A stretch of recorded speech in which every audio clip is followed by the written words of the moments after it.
খুলনা শহরের খুব কাছেই এমন একটা জায়গা আছে যেখানে দাঁড়ালে মনে হবে শহরের সব কোলাহল যেন অনেক দূরে রয়ে গেছে।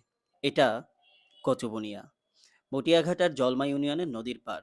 পাথরের বাঁধে ঢেউ এসে ধীরে ধীরে আছড়ে পড়ে আর সেই শব্দে চারপাশটা যেন আরো শান্ত হয়ে ওঠে। এই বাঁধের উপর দিয়ে একটা লম্বা রাস্তা চলে গেছে।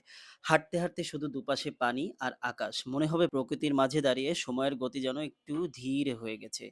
রাস্তার পাশে দেখা যাবে খেজুর গাছের সারি, খুলনায় অনেক জায়গায় যেগুলো এখন আর তেমন দেখা যায় না। এই গাছগুলো যেন পুরোনো দিনের গল্প নীরবে বলে যায়।